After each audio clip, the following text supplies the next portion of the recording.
Savo frakcijos nario Kęstučio Masiulio. Visos žydų moteris buvo prostitutėmis pokario metu Vilniuje.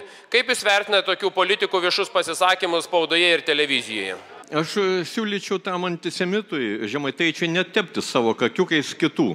Aš iš tikro esu kalbėjęs televizijos laidoje, diskutavęs šitą temą ir sakiau, kad labai klaidingi stereotipai kai kurių asmenų yra platinami Lietuvoje.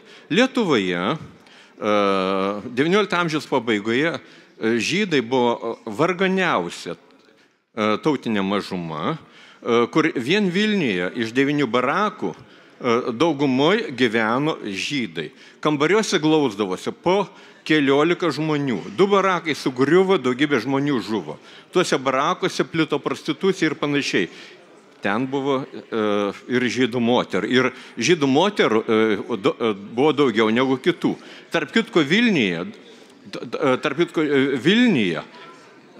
šito verslu užsiminėjo įvairūs asmenys tame skaičiui ir žemaitaičiai. Tai čia gal jau nereikėtų tepti manęs savo kakiukais. O jeigu jums atrodo, kad aš čia transliuoju antisemitizmą, tai prašom, skuskit. Nereikia Kęstutį aiškintis, ar jūs ten lankėtės tam barake, buvot, nebuvot, aš nežinau, kur jūs buvot.